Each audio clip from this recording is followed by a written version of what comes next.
கிண்டல் இல்லம்மா, எங்களை பார்த்தா தான் உங்களுக்கு கிண்டலா தெரியுது.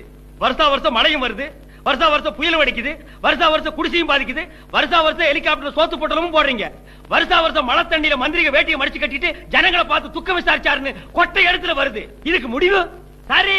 இதையெல்லாம் விசாரிக்க உங்களுக்கு ஏது நேரம்?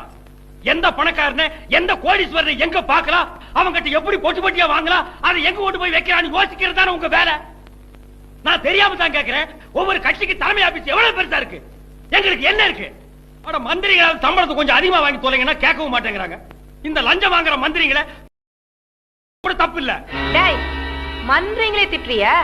ஐயோ ஐயோ, நீங்க போங்கங்க, தப்பா புரிஞ்சுட்டீங்க. நான் மந்திரிகளை சொல்லலீங்க, லஞ்சம் வாங்குற மந்திரிகளை சொல்றேன். லஞ்சம்ங்கிறது என்னங்க?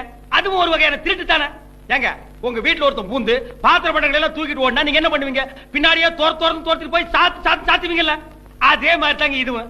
நீ வன்முறையை தூண்டி விடுற மாதிரி பேசுற. அப்படியே லஞ்சம் வாங்கினாலும் சம்பந்தப்பட்ட அதிகாரிங்க கிட்ட கம்ப்ளைண்ட் பண்ணோம். அவனும் லஞ்சம் வாங்குறவனாக இருந்தால்